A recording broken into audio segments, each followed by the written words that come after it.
The wolf. Their survival is critical to our ecosystems, our communities, and even our economy. As highly intelligent animals with strong social bonds, Minnesota wolves deserve to be protected and admired. Learn more at howlingforwolves.org. Let's live and let howl. As we head towards colder weather, it's important to make sure you're up to date on vaccinations and protected from COVID-19. The Native American Community Clinic is now administering the updated Pfizer bivalent booster. The updated bivalent booster helps protect against the original COVID-19 strain and against newer Omicron variants. And it will help restore protection that has decreased since previous vaccinations. People aged 12 and older are now recommended to get an updated bivalent booster dose at least 2 months after their last COVID-19 shot. That means the bivalent booster may be given after a person's primary series or after their last booster shot, regardless of what brand you received before. Even if you've already had COVID-19, you should get vaccinated. Right now, at the Native American Community Clinic, you can get COVID-19 vaccines, including updated boosters, at the same visit as other vaccines. However, if you've received a recent monkeypox vaccine, you may need to wait 4 weeks before you can get a COVID-19 vaccine, and you should discuss this with your provider. Schedule your vaccination appointment with the Native American Community Clinic by calling 612-872-8086. Hey, Cudahy to all my friends and relatives in 4 directions. This is Robert Pilot of Native Roots Radio presents I'm Awake. I'm here to ask you for your support. Finding honest Native-centered news is not easy. But with your support, we're able to provide accurate information about Standing Rock, Line 3, treaty violations, and COVID-19 in our Native communities. Please visit Native Roots Radio Network on Patreon and donate if you can. That's Native Roots Radio Network on Patreon. Pinigigi, and thank you for your support. Hey, Ogama, I've been hearing a lot about this term, climate justice. What is that? Climate justice is recognizing that the negative impacts of climate change don't affect all people equally. It also means transitioning from a fossil fuel-based economy to a more sustainable future. MN350 is one of the groups that's pushing for this transition to protect our futures. You can even get involved too. That's great, especially since I'm concerned about pipeline projects like Line 3. How can I help MN350? Just find them on Facebook or visit mn350.org. With your AM 950 weather, I'm Patrick Lulia. Partly cloudy tonight with a low of 50, then sunshine on Friday with a high of 71. Hazel's Northeast offers the most creative comfort food you'll find for any meal of the day. Hazel's is located at 29th and Johnson in Minneapolis, minutes from 35W. More at hazelsne2go.com. Portions of Native Roots Radio may be pre-recorded. It's a good day to be indigenous. Get up, stand up. They are going to become more brutal. Couldn't cut, hitting cut again. Because all the hippies were trying to be Indians anyway. They're going to become more repressive because it's a matter of dollars and their illusionary concepts of power. Hey, Victor. We must live in balance with the earth. And also with recent happenings at Wounded Knee. I am awake. Welcome to Native Roots Radio presents I'm Awake, and I'm your host, Wakanja Hade.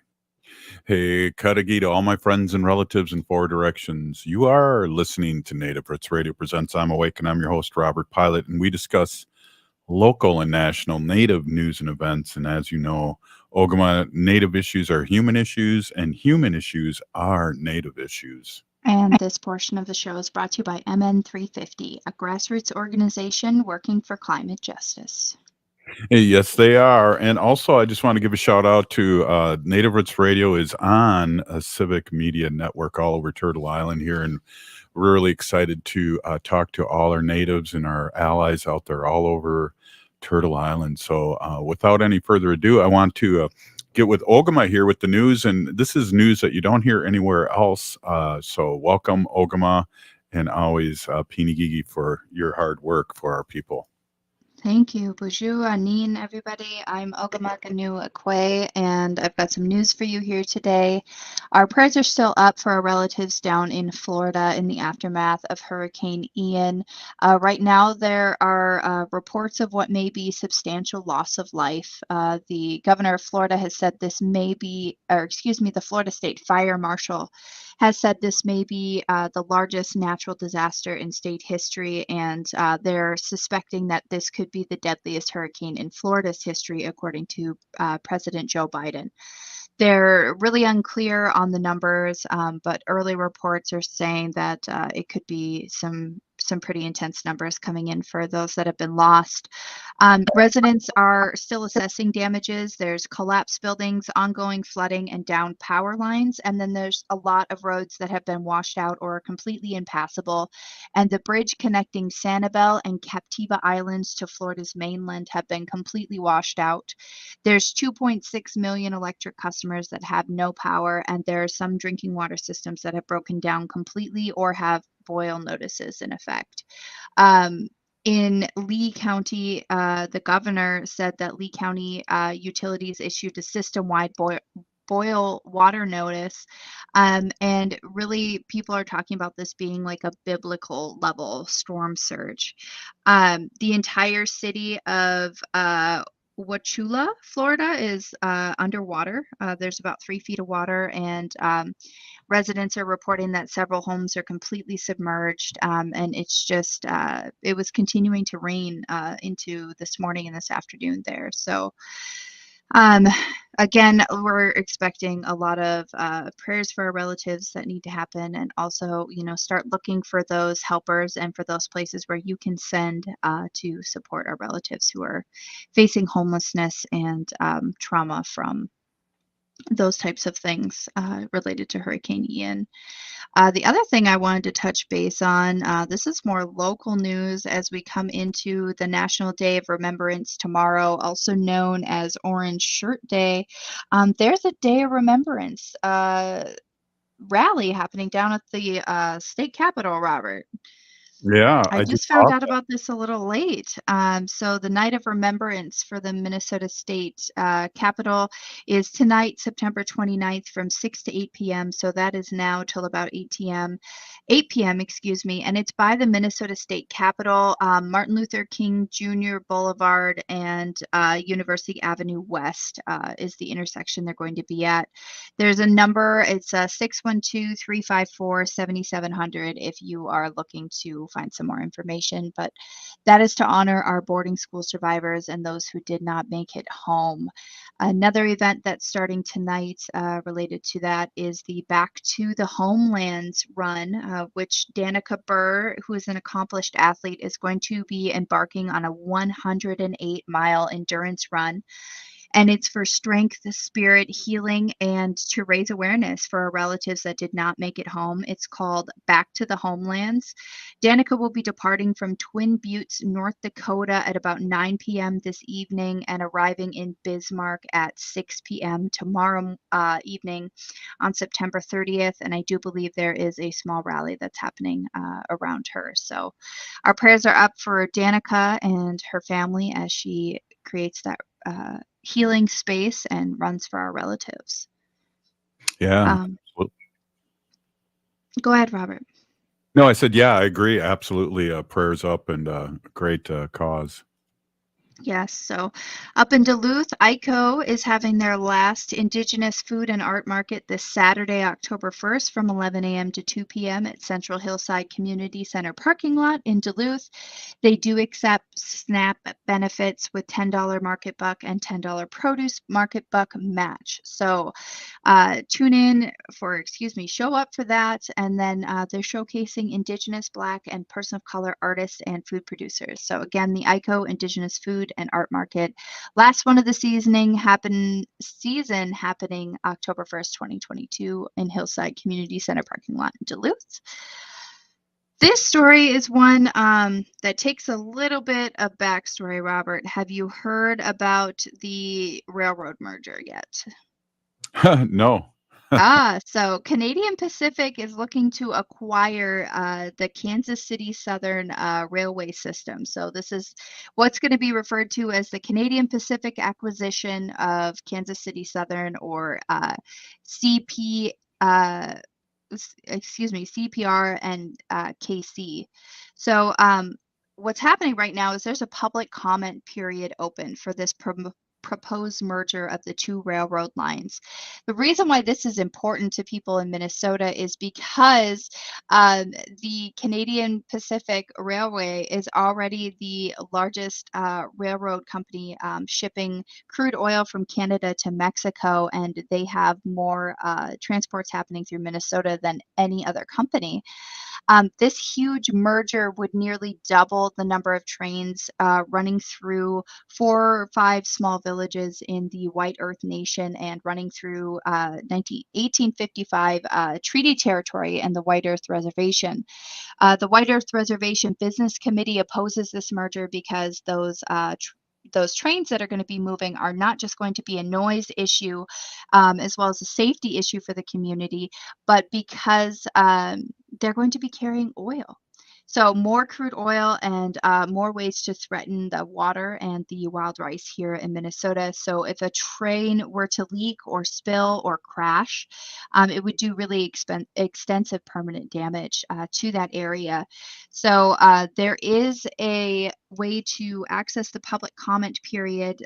You want to go to kp-kcsmergeries.com.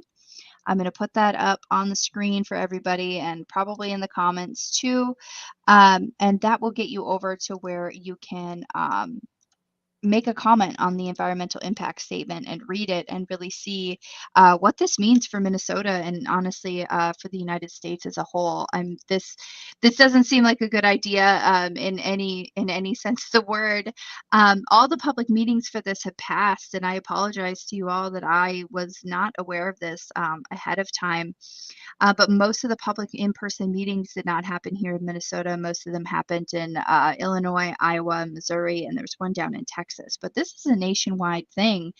The Kansas City Southern Railway runs from the northernmost point all the way down into, it looks like actually Mexico. So this is a huge acquisition that would allow another foreign oil company, or excuse me, another foreign railway company to transport more oil through the entire country. So this just seems like a bad idea all the way around, right, Robert? Yeah, and if you notice, and I don't know if it's just a yellow Volkswagen syndrome, but I notice these railroad tracks are always around water. I'm on Mississippi and I see railroad tracks and oil tankers and things like that. Great news update. If anybody's going to be out at the rally tonight at the Night of Remembrance honoring boarding school students, give us a call here at 952-946-6205. We'd love to hear what's going on, and I'm going to try and get over there right after the show, Ogama. Thanks again. Up next, Robert Lilligren of Native American Community Development Institute. We'll be right back. Stay with us.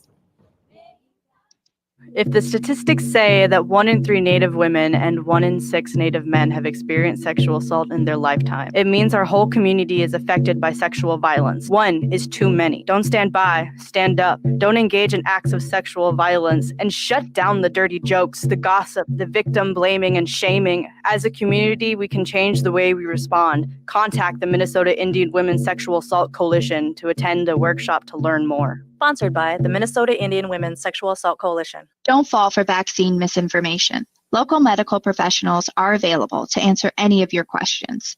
Initial shots and boosters are safe for people who are pregnant and even young children. Right now, vaccines are available for anyone over 6 months of age, while boosters are available for anyone over the age of 5. This message brought to you by the Native American Community Clinic. Find a vaccination site by calling 651-304-9986 or visit vaccineconnector.mn.gov.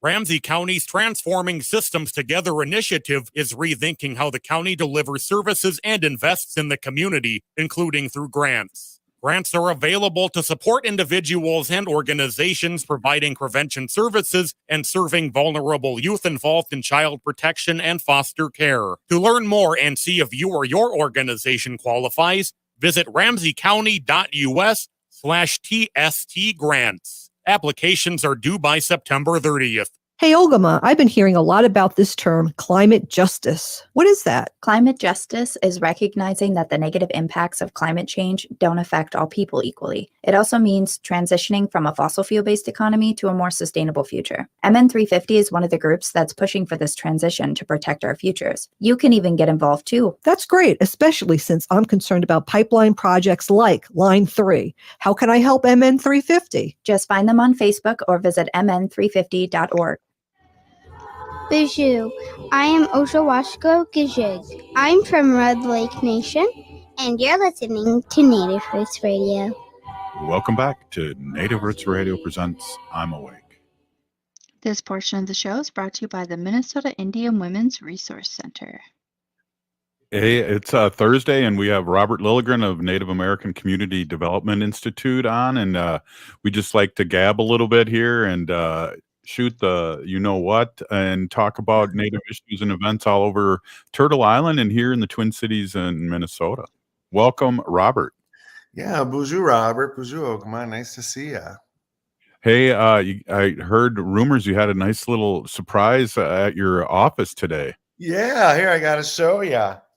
Hey, I'm wearing my rainbow shiny resist T-shirt. Yeah, wash that inside out. I wanted to bring that up. Thank you for that tip, and McWitch for the shirt. I didn't believe I was ever going to get it, but I got it. I appreciate that. Thanks for bringing it over. And can't believe I keep missing you at the market. Yeah, it was a mellow day. I was there. You had just left. And just went to a lunch meeting, and then I came back and found this lovely gift. Yeah, well, I appreciate it. I've talked about shirts before. I thought I was going to see you at the fair, and then I thought I lost your shirt, and then I found your shirt, and I brought your shirt. Yeah, I stopped believing that it really existed, Robert. But now I feel like I found a unicorn. Yeah, no doubt. But I got to tell you now, Mel Anderson, the Four Sisters Farmers Market manager, is still looking for her shirt. So I thought I'd pass that along. I got to make a note there. She might not get the rainbow one, but we got plenty of just ones. Well, thank you. I love it. Thank you. Yeah, and it fits good. Fits perfect. Thanks. Perfect. I should have said small. That's me. I'm an extra small. I thought I gave you extra buff. Extra buff. There you go. Right on.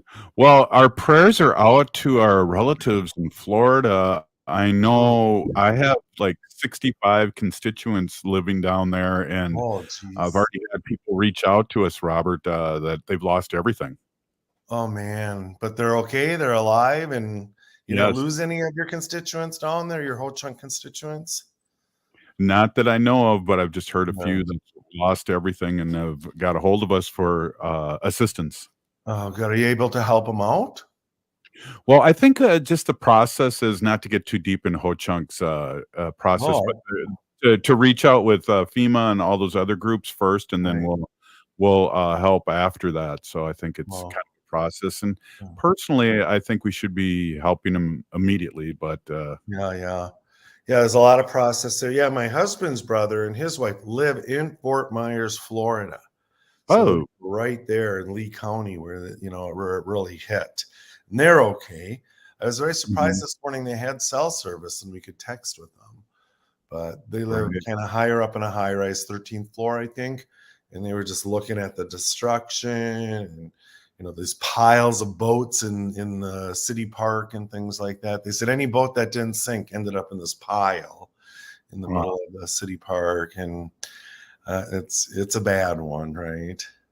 Well, Ogama reported, and I heard earlier too, that this is the worst storm in 100 years at least, and we saw cars floating too. Not only cars, houses floating. I saw a house floating down, and they're calling this in some places a 500-year event. In some places a 1,000-year event. But here's the thing, Robert, right? We know these are going to be happening more and more frequently due to climate change, due to what we're doing to the climate here. So, I don't think we're going to be able to call these 500 and 1,000-year events anymore. They're going to be annual events, right? And every other year, we hope. Yeah, and until we start changing the way we're treating our Mother Earth, right, and start taking care of her. And this is scary. You know what makes me nervous too, what Robert said about, the Ho-Chunk people, and, you kind of need to have FEMA and those kinds of places help you first, is we're going to be having more tribal communities who are facing these really intense types of scenarios, and they're not going to have the funding or the support that they need to support their communities. I mean, we're looking at that in Indian country for sure. For sure. I agree, Ogama. That's a great point. And, it's been interesting just watching some of the news coverage and things about Hurricane Ian and what's going on there. And for the first time that I ever remember seeing it, they'll refer to the federal support, to the local governments and tribal governments. And those are mentioned right within the newscast. I've never heard that before. At least I didn't notice it before. And so I guess that's a little bit of progress. But you're right. When I was in local government, you had to plan to be on your own for 72 hours after a disaster. Yep. Then the federal and other resources would mobilize, but you had to be prepared to be doing it yourself. Right. And I think we talk about with COVID too, how what Ogum was saying with the Navajo Nation with no running water and a third world country getting really hit hard with that, and that just goes in line what Ogama just brought up with our BIPOC and people are going to be really struggling more. And we talked about, where were people living by the in New Orleans by the dikes that broke were BIPOC people. Ward 9, is that what the area was? And climate change hits BIPOC people hardest, right? And it will continue to as the climate continues to change and more people urbanize, right, and move into the urban centers. And so we got Robert, what do we, I don't know, is it because I live in the high ground here in the Twin Cities that I get a little snooty about people living, one, where there's no water, two, where it's below sea level. Right. They're going to be affected big time. Big time. And you think of all those Sunbelt communities, right? There's been such a population shift to the warmer states. And now you kind of wonder if that was a good idea, right? And the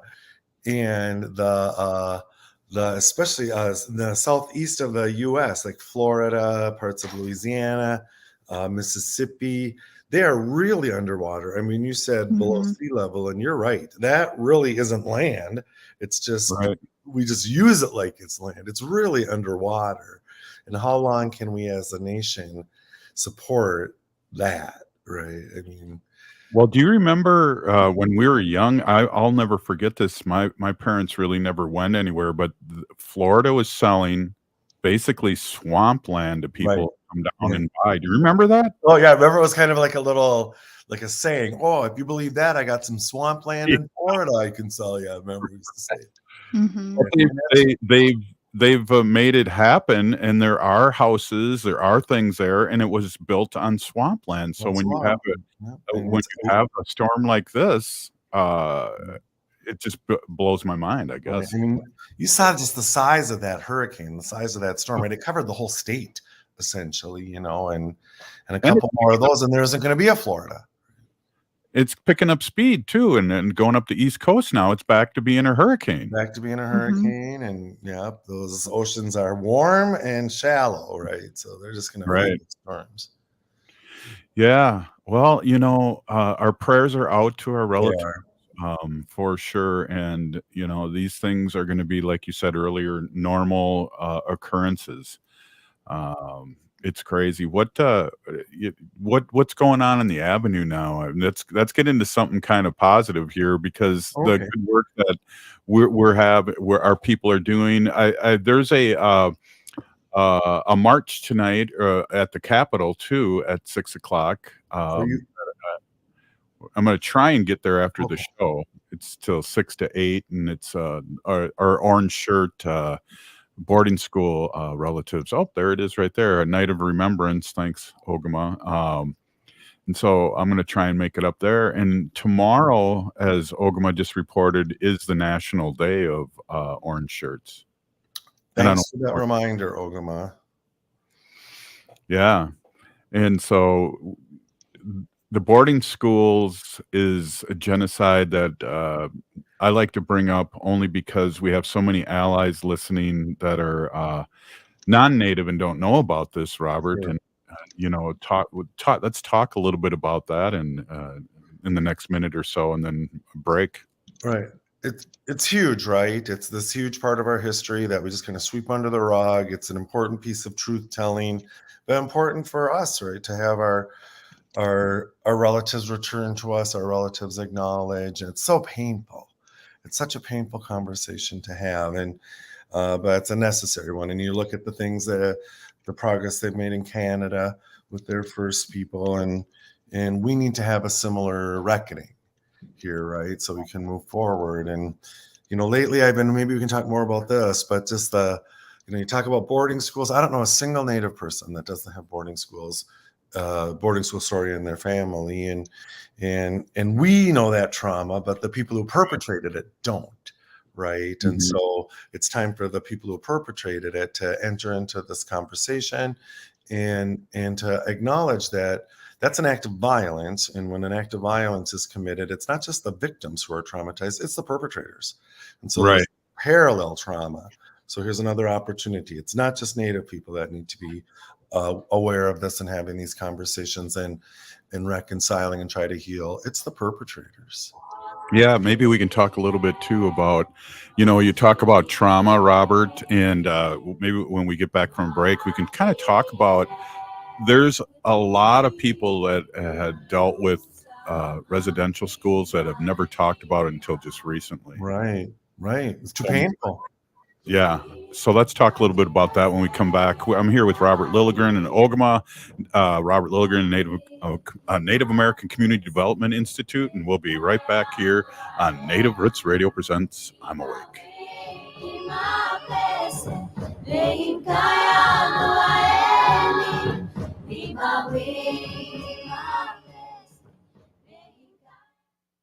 Ramsey County's Transforming Systems Together initiative is rethinking how the county delivers services and invests in the community, including through grants. Grants are available to support individuals and organizations providing prevention services and serving vulnerable youth involved in child protection and foster care. To learn more and see if you or your organization qualifies, visit ramseycounty.us/TST grants. Applications are due by September 30th. Hey, Ogama, I've been hearing a lot about this term, climate justice. What is that? Climate justice is recognizing that the negative impacts of climate change don't affect all people equally. It also means transitioning from a fossil fuel-based economy to a more sustainable future. MN350 is one of the groups that's pushing for this transition to protect our futures. You can even get involved too. That's great, especially since I'm concerned about pipeline projects like Line 3. How can I help MN350? Just find them on Facebook or visit mn350.org. Hello, Minnesota. This is Tom Hartman, and you can catch me every weekday from 11 to 2 right here on AM 950, the progressive voice of Minnesota. It's smart radio for smart people.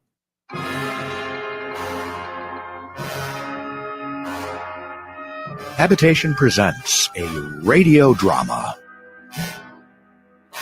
To buy or not to buy, that is the question.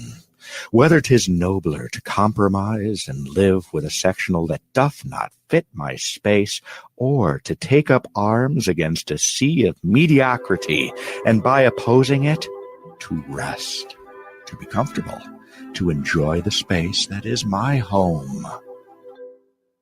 Hi, this is Gregory Rich, owner of Habitation Design and host of Drink in the Style. I'd like to personally invite you to our new showroom located in the District at Edina, 7777 Washington Avenue South. Habitation, put some drama into your interior design.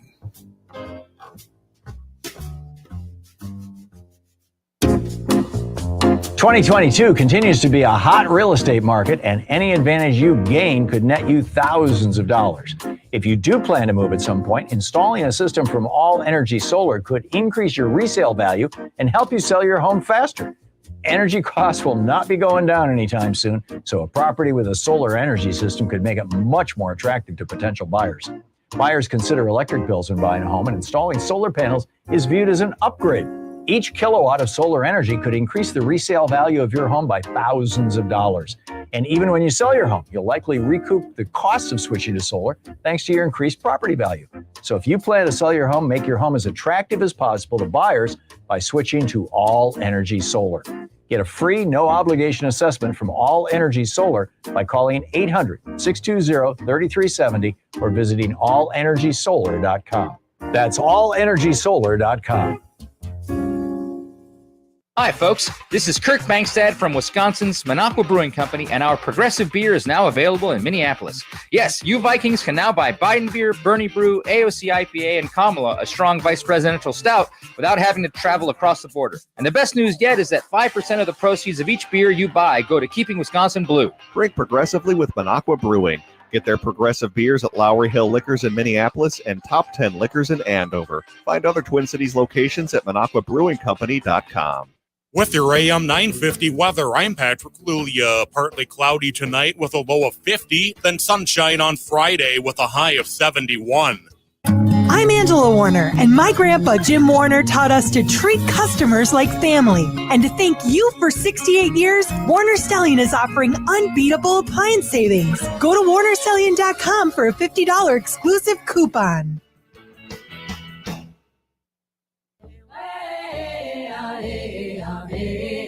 Hi, I'm Jane Fonda, and you're listening to Native Roots Radio. And we're back to Native Roots Radio presents I'm Awake, and this is Robert Pilot. This portion of the show is brought to you by the Minnesota Indian Women's Sexual Assault Coalition. Wow, I got frightened by that last spot. I don't know if you heard that last spot, but I was got a little afraid about that. And hopefully, we're charging them double for that spot. So that was a little scary. Hey, we're here with Robert Lilligren in Ogama, and we're talking with Robert Lilligren from Native American Community Development Institute here in the Twin Cities, Minnesota, just about things. You know, we used to joke we'd have a pre-meeting of what we're going to talk about, and then I would deviate, and Robert would be upset because we had all these notes that we didn't use. Now we're just shooting the stuff, which is fun. And remember when we used to pre-record this, sometimes we would have a better discussion than our interview before and afterwards. So this has been fun. I agree. Thanks. I appreciate it. Yeah, I used to spend probably an hour preparing for that, 20-minute piece. And I was just talking to my fine young professional staff, coworkers at NACD today about it, and how I would just spend all this time preparing. And now we just kind of, we have some ideas of what we might want to talk about, but I do kind of like the spontaneity of it. Yeah. Well, and then it's better too to try and act spontaneous, but have it all set in stone. But so this is better. But one thing I wanted to swing back and talk about is, it reminded me, my father was in World War II, and he never ever talked about it.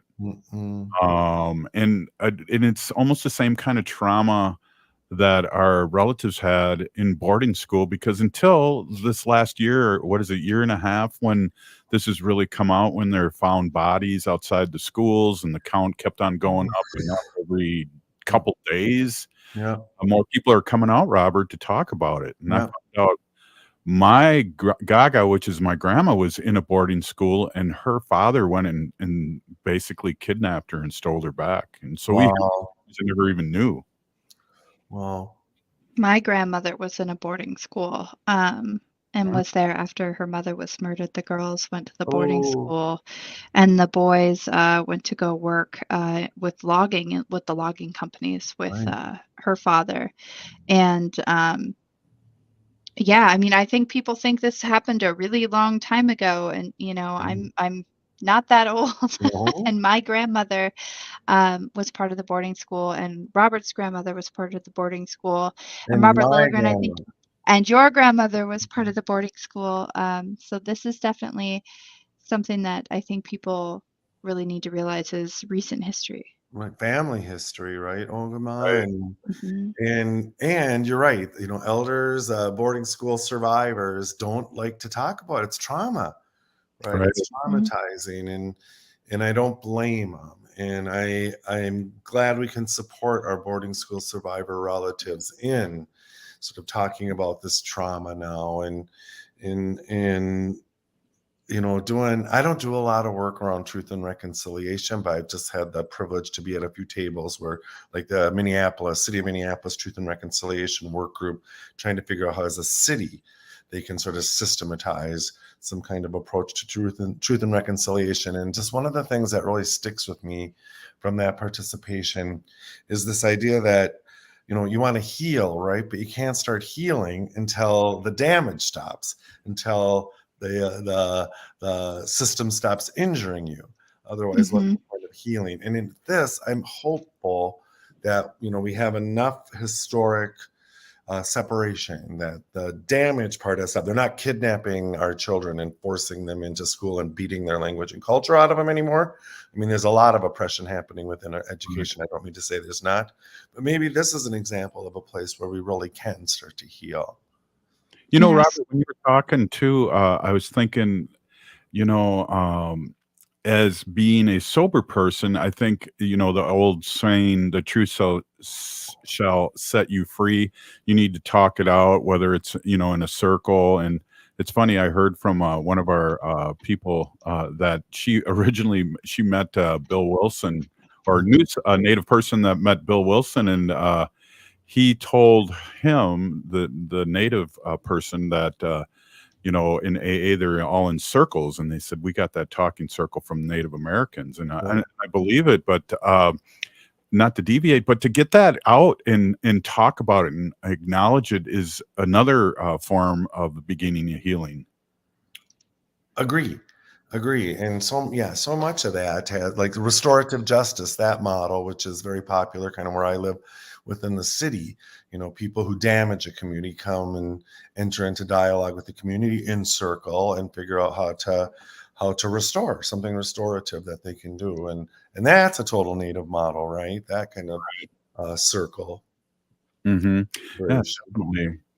So we know you work really hard on the Avenue, and also you have a lot of friends in high places like the Lieutenant Governor, and you were deeply in politics. And boy, we're down to, I think, almost 40 days here until this next election. What are you hearing here in Minnesota specifically? You know, I was just talking about this at the farmers market, the Four Sisters Farmers Market today as well, and even before the Supreme Court decision around reproductive freedom and things, I just had a feeling that things might swing our way a little this election, but I don't like to talk about it because I don't want to jinx it, right? But I think that there are enough things happening. The January 6th hearings, which I think have been brilliant, you know, so much sort of surfacing about what the last administration did, you know, to this country. I don't know. I'm hopeful. I am hopeful. Yeah. When you look at poll numbers and they seem to vacillate every day, you know, it's like watching a ping pong game or something. But I don't know.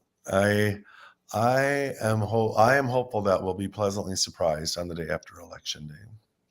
Right. And I really feel that Supreme Court decisions really help people engage a lot of people that possibly weren't going to be engaged in this last election, and maybe even flip to their party. And so I'm very hopeful too, because we really need, at least here in Minnesota, you know, we're one of the few states that has split. You know, the Senate is Republicans and the Democrats as in the House, and a governor that's a Democrat too. So it's hard to get stuff done. Right. Well, and I agree that people are more aware, and by people I mean women, right? They are stepping up, and this election is going to be decided by women, as it should be.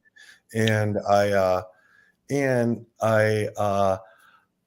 people always criticize the Democrats, right? We can't stay on message. We don't get on message. You know, we don't have a good message. And man, I'm telling you, watching the ads that are on right now, the Democrats are staying on message, and they are making reproductive freedom a centerpiece of campaigns nationally. And it's like, yep, just keep hitting it. That's hitting the people who have been, the women, the people who have been most impacted by this crappy Supreme Court decision. And it's a winning message, and keep pounding it. Right. And, you know, it's interesting too. There's a lot of denial all of a sudden too, once they saw the numbers on the polls that, oh, wait a minute, we don't believe that. We're not going to repeal anything. And it's like, too late. We got it on recording that you're gonna.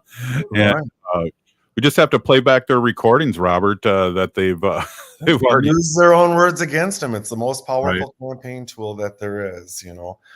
So yeah, I'm kind of hopeful. People have to vote, right? You have to get out and vote.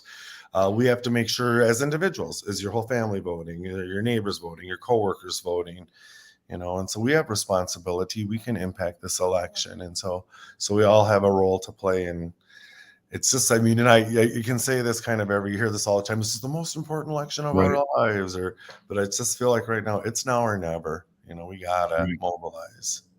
Well, nationally, the Supreme Court justice basically said Clarence Thomas told him what the game plan is going to be. Told everyone they're not hiding. They're going to repeal a lot of things, including gay marriage, right? ICWA, forget ICWA. Right. All these things that we've been used to and have really rejoiced in. Right, and attacking tribal sovereignty, right? That's on the docket. And so this matters to Native people. I know there's not a ton of us. We're kind of a small slice of the demographic, but we're critical, right?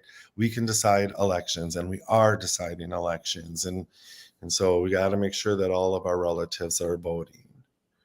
Right. Get a big van and take them to the polls. And then there's, you can vote now too. So in Minnesota, you can, Right. Did you see that they mess up in the ballots, the mail out ballots? Didn't they say something where the wrong name is in there or something? Did you see that?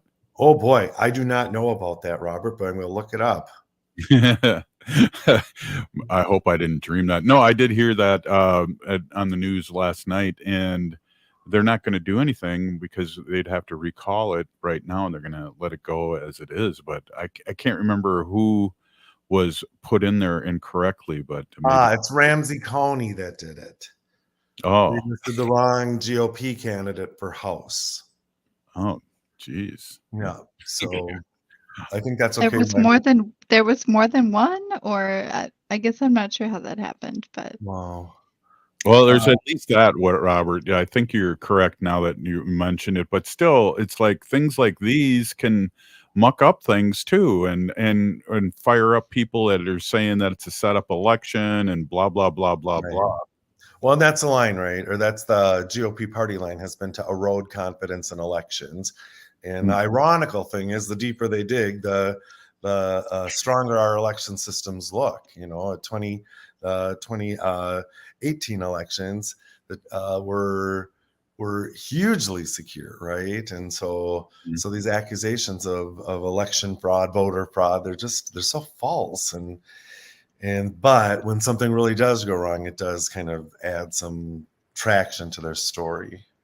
It's interesting too when they talk about dead people voting, and a lot of Democrats that are not citizens, whatever. And then when they dig deep in it, it's find out, well, there's a couple of Republicans that voted twice or whatever, and they get outed. It's funny. So far, all of the stories I've seen of actual voter fraud have been Republican voters. So yeah. Well, Robert, we're winding down here. We know your time's valuable, and we really appreciate you coming on as always. Any last words here? You got 10 seconds. Well, I'll just say, get out and vote. Make sure you have a plan to vote. Your neighbors have a plan to vote. Your coworkers, your family. This is a very important election, so please vote. Right on. Hey, that was Robert Lilligren, Native American Community Development Institute. We'll be right back after this short break. Stay with us.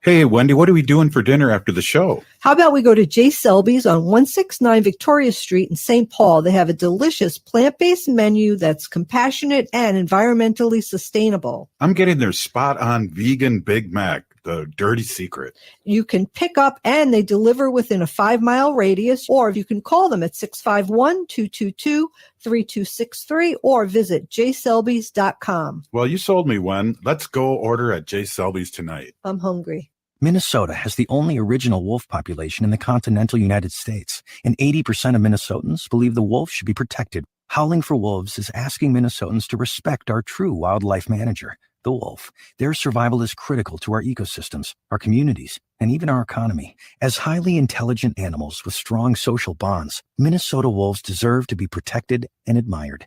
Learn more at howlingforwolves.org. Let's live and let howl.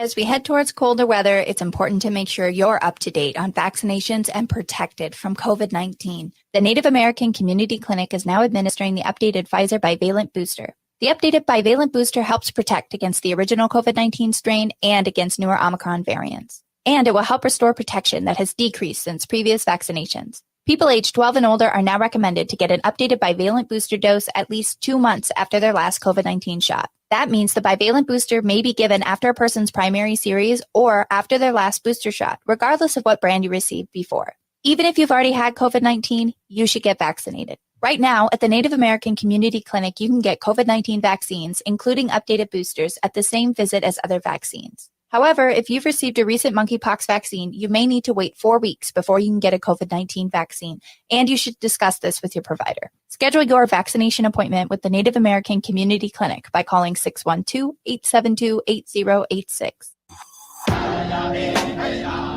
Hi, this is Representative Sharice Davids from Kansas. I'm Ho Chunk, and you're listening to Native Roots Radio. And we're back to Native Roots Radio presents I'm Awake, and this is Robert Pilot. This portion of the show is brought to you by Howling for Wolves, protecting wolves for future generations. Either we did the howl the exact same note, or I didn't hear you. Oh, weird. Can you hear me talking? Yeah, I can hear you talking. Then I think we just harmonized. Well, no, not harmonized. We sang the exact same note, which is even crazier than harmonizing. Hey, Okma, I know you reached out to some people with the Firelight Treaty Encampment up in the deep north, and why don't we see who do we have online to speak about that? Welcome to Native Roots Radio presents I'm Awake. Bushu, Sego, Sewakweko. This is Carrie Huff-Chesnick, Oneida Nation, Wisconsin, from the reservation at Green Bay.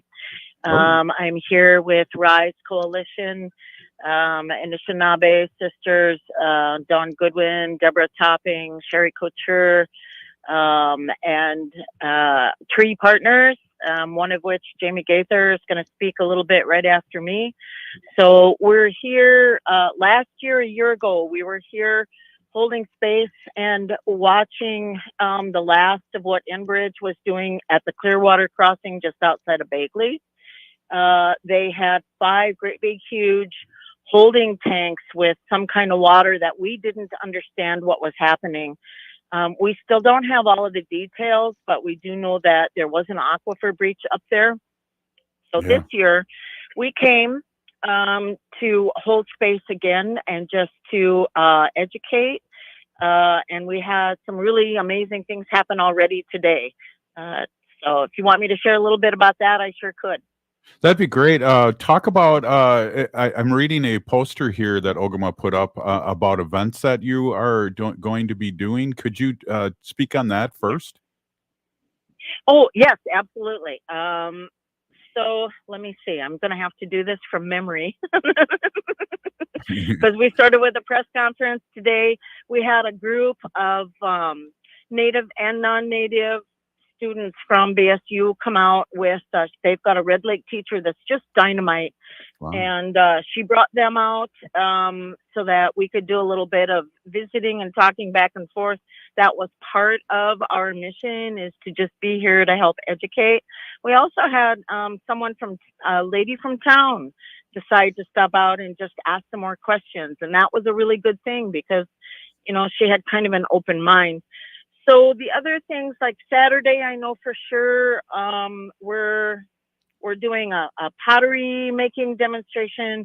We're doing a natural dye with native plants demonstration. Yeah, so just some fun things. We're going to do a treaty rights 101. We're going to have some amazing food. Today in fact, right now, I don't know if you can hear the drum in the background, but we've got a big drum here. They're singing a couple of songs for us while we do ceremony and light the fire. So we'll be out here for 4 days doing all of those things. And the other thing is, you know, we're practicing our inherent rights, our treaty rights. And this is really super important, you know, because otherwise the state and the feds forget that we have these inherent rights. So we are reclaiming traditional knowledge, traditional life ways. And we put up a Wagnagon this afternoon. And so we'll be having some teachings and some instructions happening there. The grandmothers, some have come, some more will come this weekend. Our youth have been here already, doing a live stream and a press conference with us. So, I mean, it's really some amazing ways to celebrate being Indigenous and to practice our inherent treaty rights. Yeah, well, I appreciate you doing that, and also putting this out in the forefront too, because you just basically touched on those frack outs that happened, and we were reporting on those when they were happening, and it's good to bring this back out to the public and remind them that the bad things that were happening and can happen. We have some, yes, exactly, and we've gotten some. Well, and Jamie will speak a lot more because we're sort of heading into that territory, but she's got phenomenal details. So the other thing is just what is happening to the water and reminding people that Enbridge said this wasn't going to happen, and it is. And we have the ground truthing and the ground sourcing to prove it. I mean, I've been out there ground collecting water samples and ground truthing what's actually happening with our water on our lands here. Yeah. And it's unconscionable. It's heartbreaking. What they said wasn't going to happen is happening. And we have, amazing detail, which Jamie will share with you. And I think what I really want to do, I think, Robert, right now is just turn it over to Jamie so that she can talk about that. It seems like a real good flow. Right on, Carrie. Thanks a lot. Let's talk to Jerry here, or Carrie. Oh, wait, thanks, Carrie. Let's talk to Jamie. I'm still not doing good here, Thanks, Robert, for having us. Yeah, PDE. Like which, Carrie? Thank you so much. Ogama is still. You're welcome, Ogama. Thanks for asking us. Yeah. Ogama is still messing up my language here. Maybe you want to ask Jamie what's up. Yeah, bonjour, Jamie. Are you on the line with us? Hey, yeah, bonjour. Hey, bonjour. Jamie, I see that the treaty encampment is going this weekend. It's Thursday, September 29th through Sunday, October 2nd. Could you tell people who want to come where to go? Yeah, so we're situated basically on a little spur that takes you to the airport just to the east of Bagley. It's Airport Road. It's not very traveled, and we've got a nice camp with a kitchen. We're gonna go down and see the fire when we get done talking to you guys. And yeah, people are welcome to come. Some people are camping here. Some, I think, maybe in their cars. Braver souls. It's a little chilly up here in tents. So yeah. We're doing great up here. And Carrie mentioned these posters that we've got that show people some of the damages that we've been seeing. And Rise Coalition has really been present with taking this message about the damages on this corridor over to Wisconsin and Michigan. And we got some posters made on the way to Mackinac a few weeks ago when we went to testify about the tunnel proposal over there and the straits. And these pictures are really powerful. A lot of people stopped us at that event, and you guys, I really want to thank you for highlighting that work that we were doing over there, because we're continuing to educate with these pictures of just the devastation. We don't want to let Enbridge do this again. Exactly. Right. Jamie, we got like a minute left. Speak your truth here, and as quickly as possible. We really want people to understand that there are rights in this land that have been violated, and we are standing, as Dawn says, pushing our energy back against this injustice, and we're going to continue to stand. We've been standing for over a year now, and we're ready to keep letting the public know what's going on, even if the state's not telling them. We're doing it, and we're standing ground in tradition. We're standing in prayer. And we're holding space and ceremony. We'd ask anybody who wishes to come and join us. Wow, it sounds like an exciting thing. And again, I thank Carrie, and I want to thank you, and I want to thank Ogama too for bringing this to our attention here.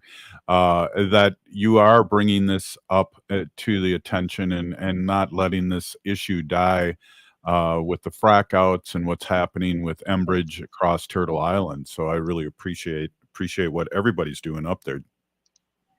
Hey, yeah, miigwech niboa, miigwech bizendaoye, Robert Ogama.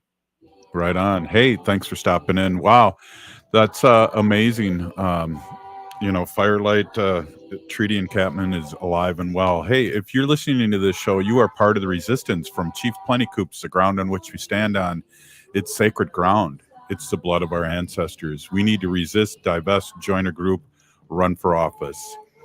We are the seventh generation. We are still here. Free Leonard Peltier now.